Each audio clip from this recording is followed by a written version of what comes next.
42장 장석지 풍당 열전. 말재주만으로 사람을 임명해서는 안 된다. 정의 장석지는 도양 사람으로 자는 기해이고 형 장준과 함께 살았다. 그는 제물로서 기랑은 황제가 외출할 때 말을 타고 호위하던 관리입니다. 그는 제물로서 기랑이 되어 효문제를 섬겼으나 10년 동안 성진도 하지 못하여 그를 알아주는 이가 아무도 없었다. 장석지가 말했다. 오랜 벼슬살이로 형의 재산만 축내고 뜻도 이루지 못했구나. 그는 스스로 벼슬을 그만두고 집으로 돌아가려고 했다. 중랑장 원왕은 그가 어질다는 것을 알고 있으므로 떠나는 것을 안타까워하여 알자로 옮길 수 있도록 주청하였다. 장석지가 조회를 마친 뒤 앞으로 나아가 백성을 편안하게 하고 나라들을 마땅히 하는 일을 말하자 문제가 말했다. 수준을 낮추어 지나치게 고상한 견해는 말하지 마시오. 지금 당장 시행할 수 있는 것을 말하시오. 그래서 장석지는 진나라와 한나라의 일을 말하였으니 진나라가 멸망하고 한나라가 일어나게 된 원인을 오랫동안 말씀드렸다. 문제는 좋다고 칭찬하면서 곧 장석지를 발탁하여 알자 보기하로 삼았다. 장석지는 황제를 모시고 나와 혹군, 혹군은 호랑이를 가두어 기르는 곳입니다. 혹군에 간 적이 있었다. 황제는 상림위, 상림위는 황제의 사냥터인 상림원의 관원입니다. 황제는 상림위에게 짐승들에 관해 적은 책에 대하여 10가지를 물었지만 상림위는 곁에 있던 아랫사람만 쳐다볼 뿐 전혀 답변하지 못하였다. 혹군을 관리하는 색부가 곁에서 상림위 대신 짐승에 관해 적은 책에 대한 황제의 질문에 매우 상세하게 대답하였다. 그는 이 기회에 자기 능력을 보이려고 소리를 따라 메아리가 울려 나오듯 묻는 즉시 대답하는 것이 끝이 없었다. 문제가 말했다. 관리는 이와 같아야 하지 않소? 상림위는 신임할 수 없소. 그리고 장석지에게 색부를 상림령으로 삼으라고 명령하였다.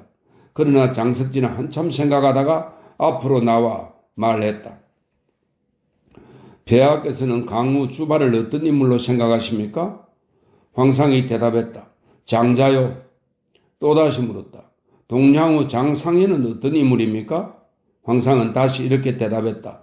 장자요. 장석지가 말했다. 강우와 동량후를 장자라고 하셨지만 이 두 사람은 일찍이 어떤 일을 말할 때 우물쭈물하며 제대로 표현하지 못하였습니다. 그런데 어찌 이 색부의 수다스러운 말재주를 본받으라고 하십니까? 하물며 진나라는 도필리와 같은 낮은 벼슬아치를 임용하였으므로 서리들이 다투면서 서둘러 일을 처리하고 사소한 것을 자질구레하게 파헤치는 것으로서 뛰어나다고 뽐내곤 했습니다. 그러나 이러한 행동으로 인하여 일을 형식적으로 처리할 뿐 백성을 가엾게 여기는 정이 없는 폐단이 생겨났습니다.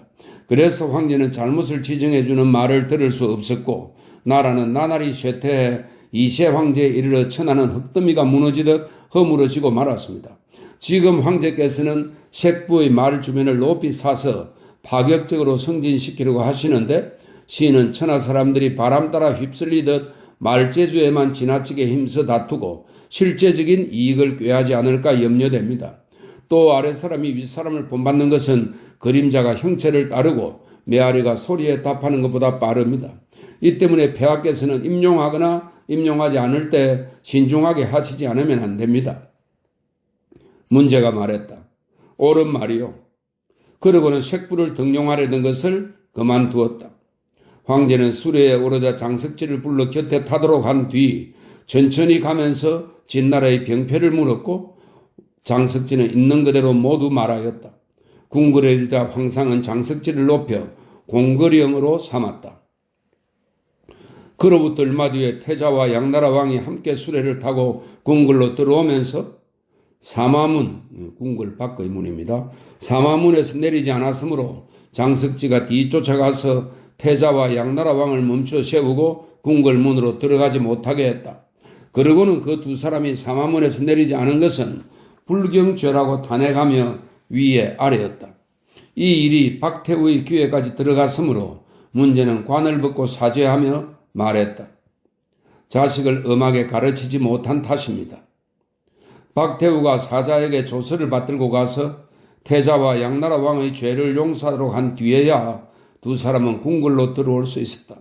문제는 이 일로 장석지를 범상치 않은 인물로 여기고 중대부로 삼았다. 탐나는 물건이 있으면 무덤 속까지 도둑이 든다. 얼마 뒤 장석지는 중랑장으로 승진하여 문제를 따라 패릉에 갔다. 황제는 북쪽 언덕 끝에 앉아 먼 곳을 바라보았다. 이때 시인 부인이 곁에서 모시고 있었는데 황제는 시인 부인에게 신풍현으로 가는 길을 가리키면서 말했다. 이것이 한단으로 가는 길이요. 황제는 시인 부인에게 비파를 타도록 하고 직접 그 비파 곡조에 맞추어 노래를 불렀는데 몹시 처량하고 슬퍼서 고개를 돌려 여러 신하에게 말했다. 아, 북산의 돌로 겉관을 만들고 모시와 솜을 끊어 틈을 막고 그 틈새를 옷으로 붙이면 어찌 열 수 있겠소? 그때 신하들은 한결같이 말했다. 열지 못할 것입니다. 이때 장석지가 앞으로 나와 말했다. 만일 그 속에 사람들이 좋아하는 물건을 넣어둔다면 비록 남산으로 겉관을 만들고 쇠를 녹여 틈을 막을지라도 오히려 꺼낼 틈이 있을 것입니다. 그러나 그 속에 사람들이 좋아할 만한 물건을 넣지 않는다면 돌로 만든 관을 쓰지 않더라도 무슨 걱정을 하겠습니까? 문제는 옳은 말이라고 칭찬하였다. 그 뒤 장석지를 정의로 삼았다. 공정한 법만이 신뢰를 얻는다. 그로부터 얼마 뒤 문제가 중의교는 위수 중류에 있는 다리입니다. 문제가 중의교에 행차였을 때 어떤 사람이 갑자기 다리 밑에서 달려나와 황제의 수레를 끌던 말을 놀라게 했다. 그래서 기병을 시켜 붙잡아 정의에게 넘겨 처리하도록 했다. 정의 장석지가 그의 죄를 신문하자 그 사람은 이렇게 대답했다. 저는 장안인 사람으로 이곳에 왔는데 청도계엄은 제왕이 행차할 때 길을 내고 거리를 청소하며 통행을 금지하는 것을 말합니다. 청도계엄이 들리기에 다리 밑에 숨어 있었습니다. 한참이 지나 폐하께서 이미 지나가신 줄 알고 나왔다가 수레와 기병을 보고 달아났을 뿐입니다. 정의는 신문을 끝내고 임금이 행차하는 길을 범하였으므로 그 죄는 벌금형에 해당된다고 판결하였다. 문제는 화를 내며 말했다. 이놈이 직접 내 말을 놀라게 했어. 내 말이 온순하였기 다행이지 다른 말 같았으면 정녕 나를 떨어뜨려 다치게 하지 않았겠는가. 그런데 정의는 그놈의 죄가 벌금형에 해당된다고 말하시오? 장석지가 말했다. 법이란 천자와 천하 사람들이 다 같이 지켜야 하는 것입니다. 지금 법에 의하면 이와 같이 하면 되는데 고쳐서 더 무거운 벌로 다스린다면 법이 백성들에게 믿음을 주지 못하게 될 것입니다. 바로 이때 황상께서 그 자리에서 그를 베어버리라고 하셨다면 그만입니다만 지금 그를 이미 정의에게 넘기셨습니다.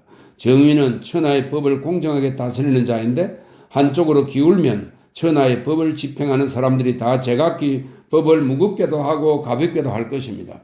그렇게 되면 백성은 그들의 손과 발을 어느 곳에 두겠습니까? 폐하께서는 이 점을 분명하게 살피시기 바랍니다. 황제는 한참 있다가 말했다. 정의의 판결이 옳소. 그 뒤 고묘, 이 한나라 고조 유방의 묘입니다. 그 뒤 고묘의 신주 앞에 놓여있던 옷가락지를 훔친 자가 있어 그를 체포하였는데 문제가 몹시 노하여 정의에게 넘겨서 다스리도록 하였다. 장석지는 종묘의 옷과 물건을 훔친 자에 관한 법률에 의하면 귀신은 사형에 처한 뒤 시신을 시장 바닥에 버리는 형벌입니다. 기시에 해당한다고 판결하였다. 그러자 문제는 몹시 노여워하며 말했다. 그놈은 무도하여 선제의 종묘 안에서 기물을 훔쳤소. 내가 그를 정의에게 넘긴 까닭은 그 집안 식구를 멸하는 벌로 다스리기 위해서였소. 그런데 그들은 법에 의해 기시에 해당한다고 하니 종묘를 공손히 받들고자 하는 나의 뜻이 아니요. 장석지는 관을 벗고 머리를 조아리면서 사죄하여 말했다. 법에 의하면 이와 같이 하면 충분합니다.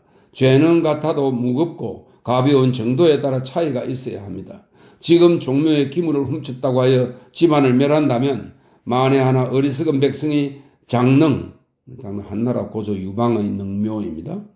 어리석은 백성이 장능의 흙을 한 움큼 훔쳤을 때 폐하께서는 어떤 형벌을 내리시겠습니까?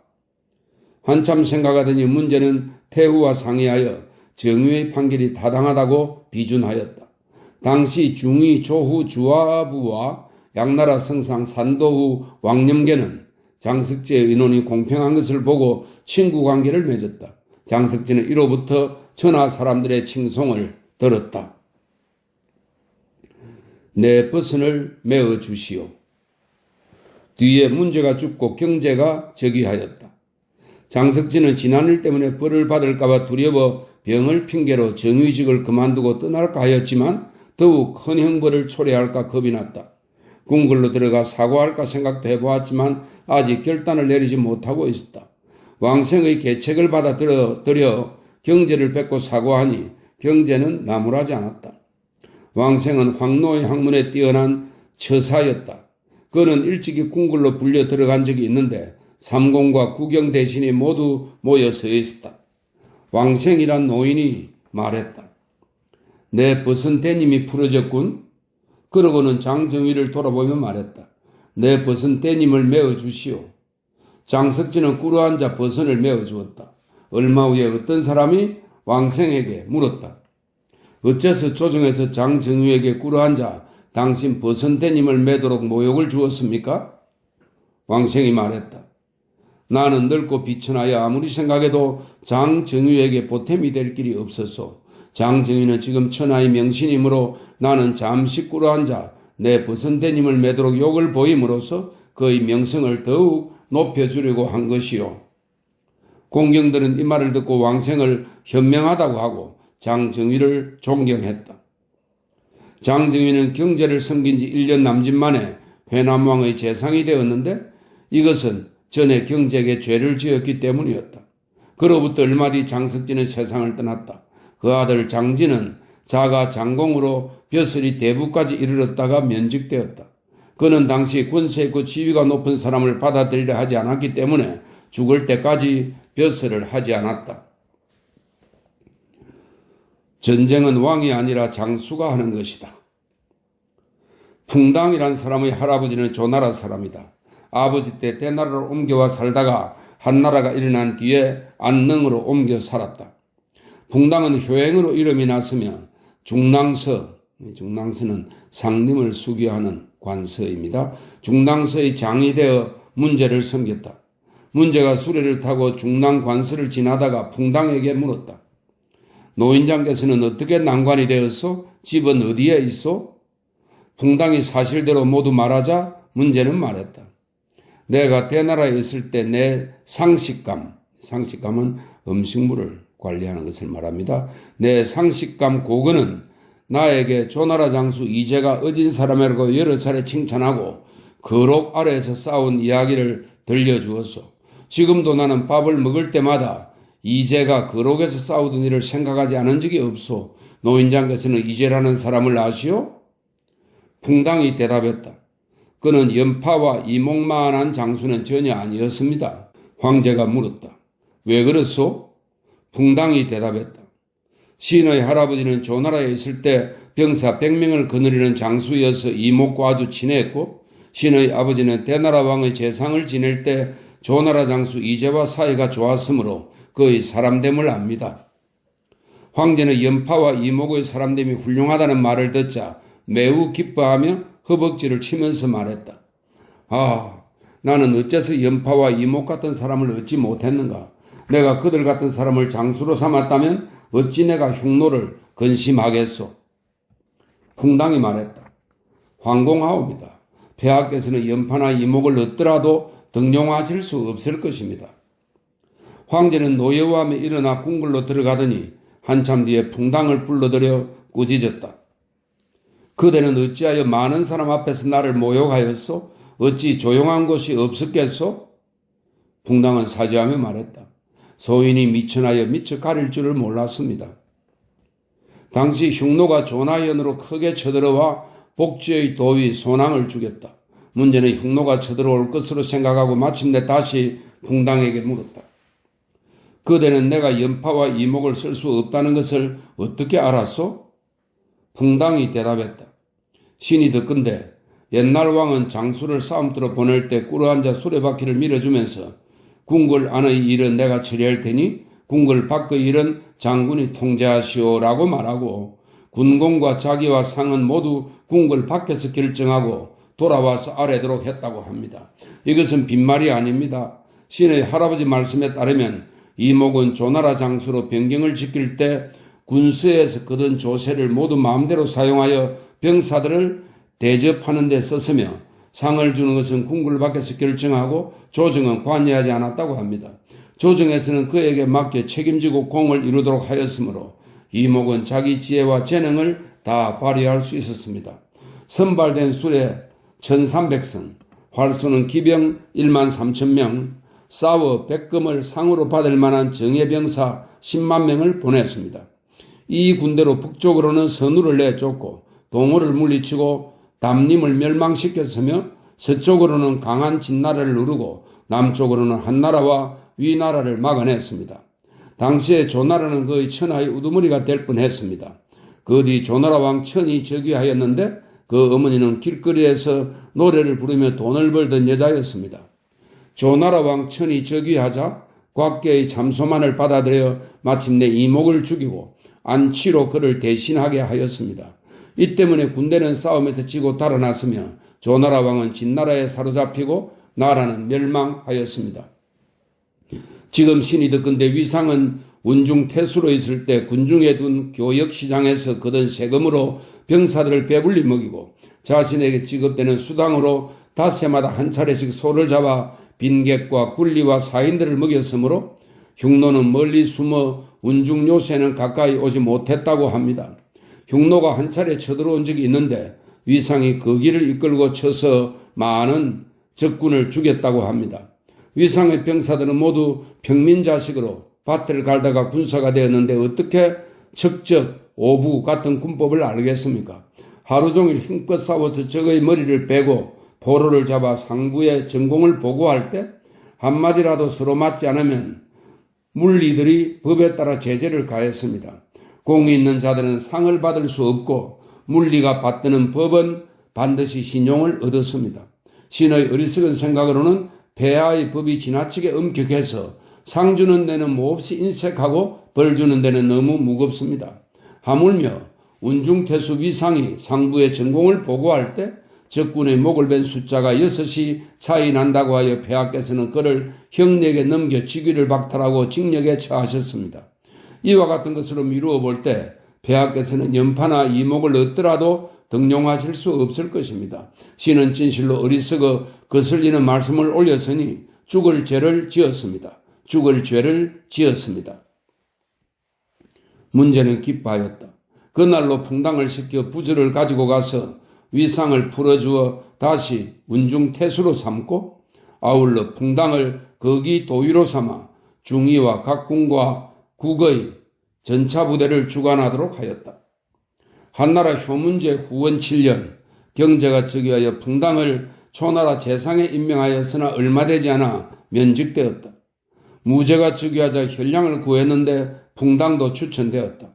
그러나 그때 풍당은 90살이 넘어 더 이상 관직을 맡을 수 없으므로 그 아들 풍수를 난관으로 삼았다.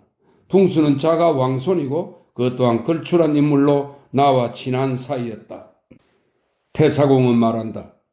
장계가 장자를 말한 것은 법을 지키며 황제의 뜻에 아부하지 않은 것이고 풍공이 장수를 말한 것은 참으로 깊은 맛이 있구나.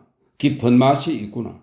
속담에 그 사람을 알지 못하면 그의 친구를 보라라고 했다. 두 사람을 칭송한 말은 낭묘, 조정을 가리킵니다. 두 사람을 칭송한 말은 낭묘에 적어 남겨둘만 하다. 서에 치우치지도 않고 파당도 만들지 않으니 성왕의 돈은 넓고 크다. 파당도 없고 치우치지도 않으니 성왕의 돈은 끝없이 평온하다 라고 하였다. 장계와 풍공은 이 뜻에 가깝다.